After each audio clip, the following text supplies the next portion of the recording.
date. Jusqu'à hier, j'ai failli repousser encore, mais c'est le DAGE qui m'en a dissuadé, en me disant qu'il y a une forte attente du personnel par rapport à cette rencontre. Et je comprends tout à fait, mais vous comprendrez également que les conditions dans lesquelles la prise en main de l'État a dû se faire ont été des conditions assez délicates. Donc, me féliciter de cette rencontre, m'en réjouir également. C'est une prise de contact, mais j'aurai à développer ultérieurement des rencontres sectorielles avec les différents services pour mieux indexer les problèmes qui sont propres à chaque service. Dorénavant, j'avais demandé à ce que chaque direction nous fasse un petit mémo sur la situation de son service et les problèmes rencontrés, mais surtout les propositions, s'il y en a, pour pouvoir essayer d'apporter des solutions.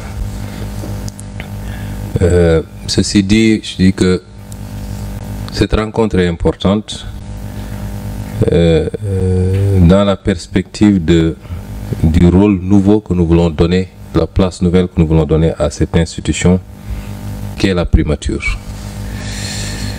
Il est question ici d'une primature forte.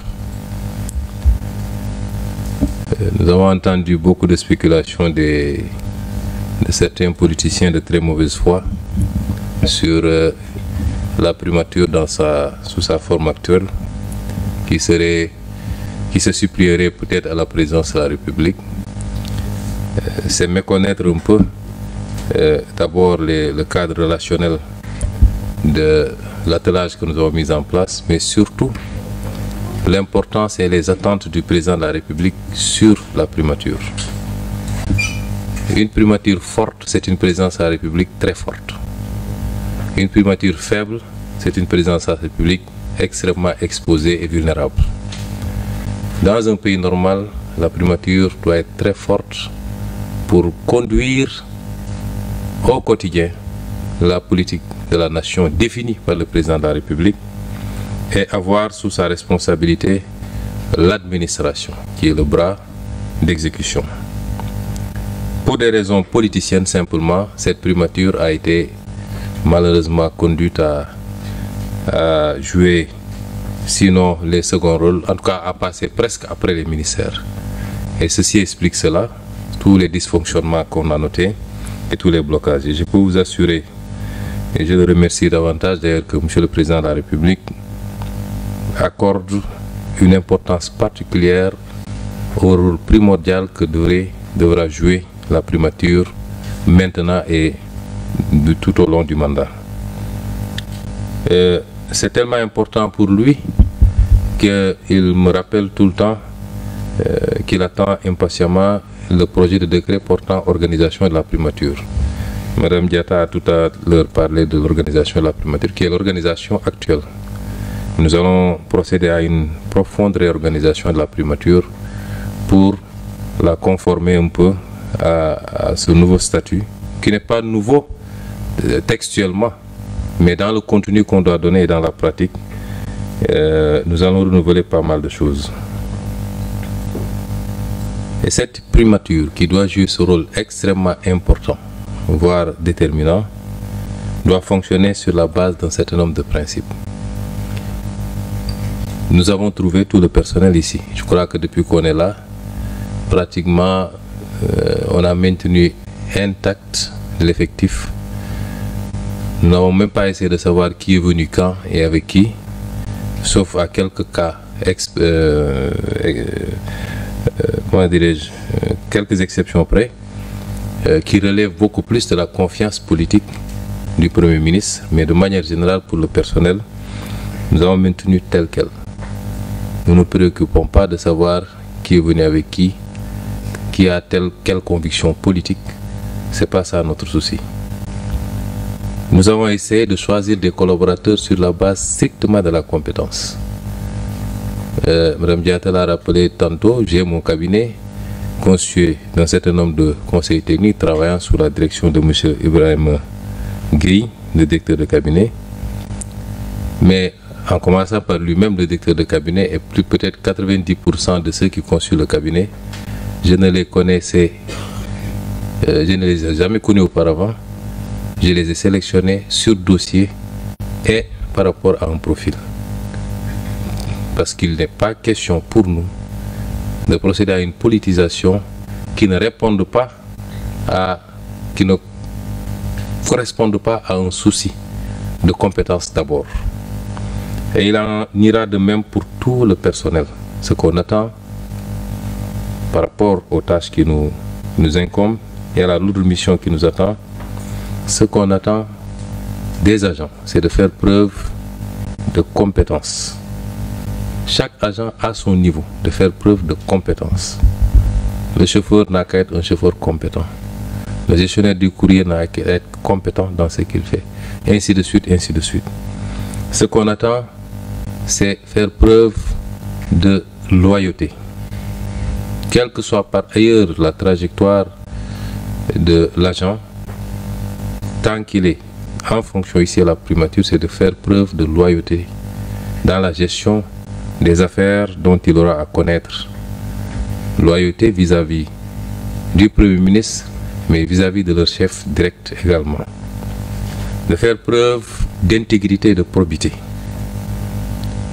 C'est extrêmement important. On a parlé de Djoub Djoubal Djoubanti, ce n'est pas simplement un slogan. Nous serons très regardants sur ces questions.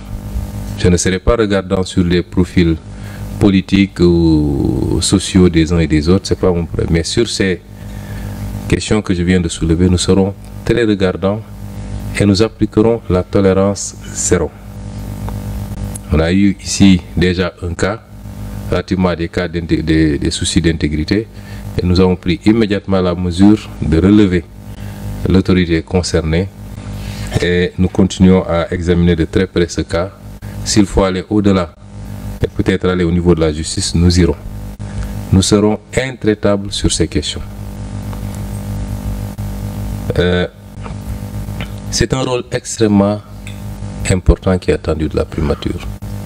Particulièrement dans la perspective, bientôt, en tout cas durant ce mois de septembre, nous le souhaitons, de la présentation au Sénégal et au monde des nouveaux référentiels. Je ne dis pas du nouveau, mais des nouveaux référentiels de politique publique, notamment la vision 2050, qui fait une projection sur un quart de siècle, la déclinaison décennale et la stratégie quinquennale. Ce travail qui est en train d'être fait et finalisé est un travail extrêmement important, qui va nécessiter de chacun d'entre nous un changement dans les paradigmes, dans les comportements, dans la façon de travailler. L'administration doit être modernisée. Elle doit être mise au service du développement. Et pour ce, il nous faut nous débarrasser d'un certain nombre de pratiques que nous tous, en tant que fonctionnaires, connaissons, dénonçons quelquefois pour certains. Cela fera l'objet de beaucoup de communication, de la formation certainement, mais il faudra qu'on aille vers ça. Et c'est pourquoi je veux rassurer tout le monde. Nous avons entendu parler de motion de censure, faire tomber le gouvernement. Il n'y aura pas de motion de censure. Il y a des politiciens complètement dépassés par les événements, appuyés par leur presse. Mais je puis vous assurer qu'il n'y aura pas de motion de censure d'ici le 12. Et que le 12, s'il plaît à Dieu, ces gens auront autre chose à faire que d'être députés à l'Assemblée nationale.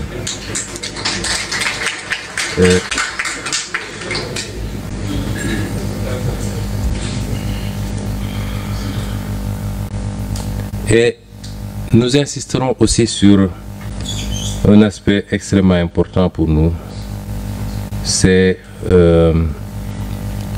la rationalisation. Nous avons pris pas mal de mesures depuis qu'on est là. Le fonctionnaire peut considérer que c'est des mesures qui sont dirigées contre lui, contre son confort au travail, ainsi de suite. Ce n'est pas le cas. Les pratiques que nous appelons de tous nos voeux sont des pratiques courantes, devenues même la norme dans des pays beaucoup plus nantis que nous.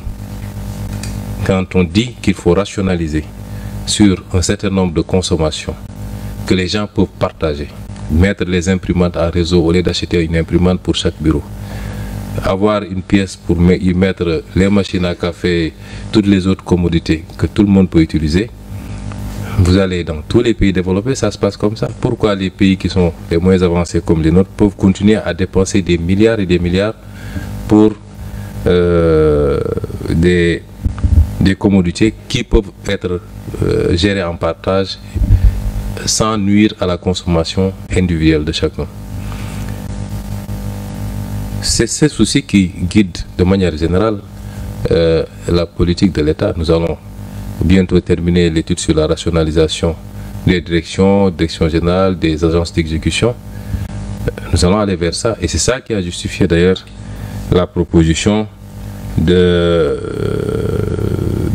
dissoudre un certain nombre d'institutions dont la pertinence interroge. On fait de la politique dans tout dans ce pays, mais le même objectif sera atteint dans tous les cas, parce que je puis vous donner la primeur que le président de la République probablement aujourd'hui va prendre des décrets pour remercier les présidents de ces institutions et bloquer le fonctionnement pour que aucun centime de crédit ne puisse désormais être dépensé dans le cadre de ces institutions. Et c'est ce souci qui nous anime quand on pose le débat sur la reddition des comptes, qui va démarrer maintenant, cette semaine même, et qui va s'étaler autant qu'il faudra. Les gens ne peuvent pas se permettre n'importe quoi à coût de milliards sur le foncier bâti, sur les marchés publics, les marchés classés secret défense, sur les concessions, et j'en passe, à tous les domaines. Amasser des milliards, et on sait dans quelles conditions une partie de ces fonds ont été expulsés du pays, et penser qu'ils peuvent en sortir indemnes. Et c'est pourquoi d'ailleurs on a pris des mesures conservatoires pour que certains ne puissent pas sortir du pays désormais. Il y en a 3 ou 4 qui ont pu s'échapper, mais s'il faut aller les tirer par les orteils, ils reviendront. Mais nous prendrons toutes les dispositions pour que justice soit faite et que l'argent qui appartient au peuple soit ramené. Ce n'est pas de la léthargie, ce n'est pas de la lenteur, c'est qu'on prenait le soin de bien faire le travail. Et je crois que dans les jours à venir, c'est par dizaines qu'ils devront rendre compte. Si je dis tout ça, c'est pour insister. Ça ne doit plus se reproduire. Et rien n'est à sous-estimer. Une corruption de 100 000 francs et une corruption de 100 millions, pour moi, c'est de la corruption, c'est-à-dire du détournement de destination par rapport à l'utilité publique, à l'intérêt général. Ce n'est pas acceptable. Et si on considère qu'on ne sera pas tolérant avec ces pratiques qui ont pu se faire dans le passé, nous ne le serons pas également à partir de maintenant et sous notre régime. Ce ne sont pas de l'intimidation, mais je veux insister pour que chacun d'entre nous, en ce qui le concerne, essaie de s'organiser pour se suffire de ce qu'il gagne normalement, légalement, légitimement et honnêtement, et ne pas se livrer à certaines pratiques. C'est extrêmement important. C'est à ce prix seulement que nous allons opérer les changements qualitatifs attendus par les Sénégalais. Et la perception que les Sénégalais se font de leur administration, se font de leurs autorités. Et la primature doit donner l'exemple. Parce que c'est la mère des administrations. C'est la tête de pont. La primature doit être irréprochable sur ces questions. Et si je dis la primature, ce n'est pas le Premier ministre seulement. C'est chacun et chacune des agents ici présents. Et j'attends énormément de vous par rapport à ces aspects-là. Mais évidemment, si on demande autant aux agents, il faut que nous travaillions également à vous mettre dans les meilleures conditions de travail. Ça, j'ai entendu les complaintes du syndicat. J'ai été syndicaliste moi-même. Madame Diatta et Monsieur Mbaye, nous avons entendu, et depuis qu'on est là, notre principal souci, c'est les conditions de travail. Nous avons besoin juste d'un peu de temps pour stabiliser les choses, mais on y travaille. Pour nous, quand j'ai demandé un certain nombre d'éléments à Madame Diatta, j'ai été un peu gêné de voir un peu les niveaux de rémunération à la primature. J'ai un peu gêné, et je pense qu'on ne peut pas avoir une administration comme la primature qui est censée être chef de toutes les administrations avec ces niveaux de rémunération. Et sans prendre un engagement ferme, en bon syndicaliste que j'ai été, j'ai pu vous promettre qu'on va déployer toute l'énergie qu'il faut pour améliorer ça de manière substantielle. Aussi bien au niveau de la rémunération que des mesures d'accompagnement pour les conditions matérielles de travail. La restauration, nous sommes en train de mettre les bouchées doubles pour pouvoir l'ouvrir et l'adosser à une subvention. Mais il faut organiser les choses. J'ai posé quelques questions. Je crois qu'il y a une association pour les femmes qui travaillent à la primature. Mais il faut aller de manière plus large, nous permettre. Quand j'étais aux impôts, on avait quand même le syndicat. Il ne faut pas en créer ici quand même. J'ai beaucoup fatigué mes directeurs là. Donc il y avait le syndicat, il y avait les amicales, mais il y avait surtout la mutuelle. Et les mutuelles sont extrêmement importantes. Et il faut en créer, surtout que l'État va mettre en place une politique mutuelle beaucoup plus agressive pour permettre d'englober tout le monde.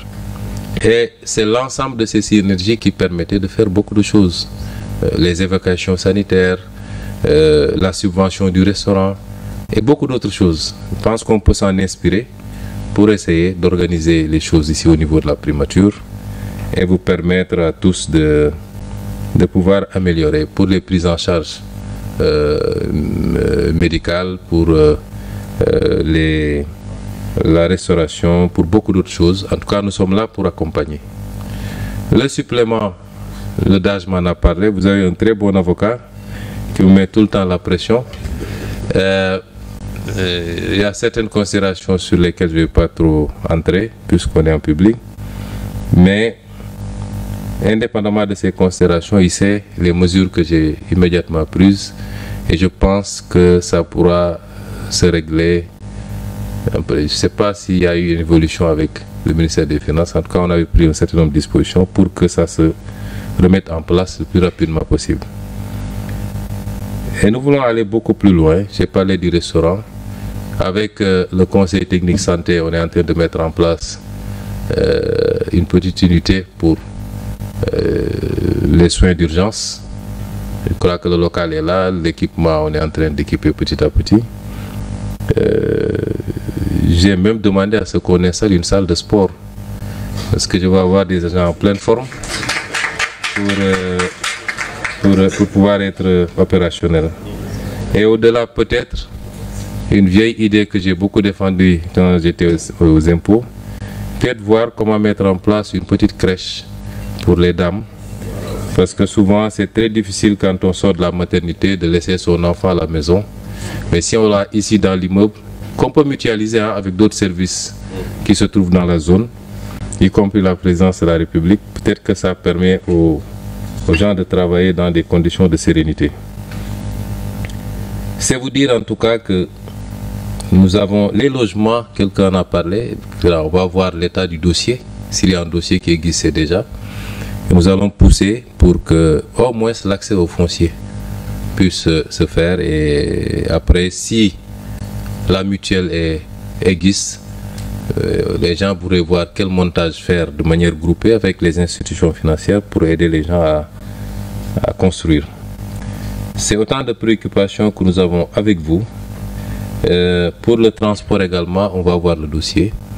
C'est vrai que c'est même beaucoup plus économe pour nous d'avoir un système de ramassage généralisé plutôt que de gérer les déplacements individuellement. Nous avons fait beaucoup de travail sur le parc automobile ces derniers temps avec le DAGE, le SGG, ainsi de suite. Des résultats ont été obtenus, puisque beaucoup de véhicules du parc avaient été emportés par des gens qui ne sont plus à la primature depuis longtemps, et même par des privés. On a pu en récupérer beaucoup, mais il nous faut travailler peut-être à des moyens de transport qui permettent de déplacer, de faire partir et revenir le maximum de personnes dans des conditions les plus optimales, et nous allons y travailler. Et je reste de manière générale ouvert à toutes vos suggestions dont on examinera la faisabilité. Et tout ce qui sera faisable, soyez assurés que vous aurez notre soutien, parce que pour nous, un agent performant, c'est un agent apaisé dans son cadre de travail, dans ses conditions de vie et d'existence. Les deux vont de pair. Donc nous allons tout faire en tout cas pour accompagner tous les agents à se sentir mieux pour pouvoir mieux servir. C'est les quelques éléments que je voulais dire. Je n'ai pas lu de discours, je n'aime pas en lire. Pourquoi je fais trop de... à chaque sortie, on dit qu'il en a trop dit ou il n'en a pas dit assez. Mais je préfère dire les choses telles que je les ressens, dans un dialogue direct et franc. Et ce genre de rencontre, peut-être nous allons essayer de la reproduire peut-être une fois dans l'année, indépendamment des rencontres sectorielles, sauf si le personnel décide d'organiser des fêtes de temps en temps. Et je vous encourage à cela, des activités sportives, des randonnées, Quand c'est une famille, il faut rendre le cadre convivial et permettre aux gens de mieux se connaître. Je vous remercie de votre aimable attention et vous souhaite un bon appétit.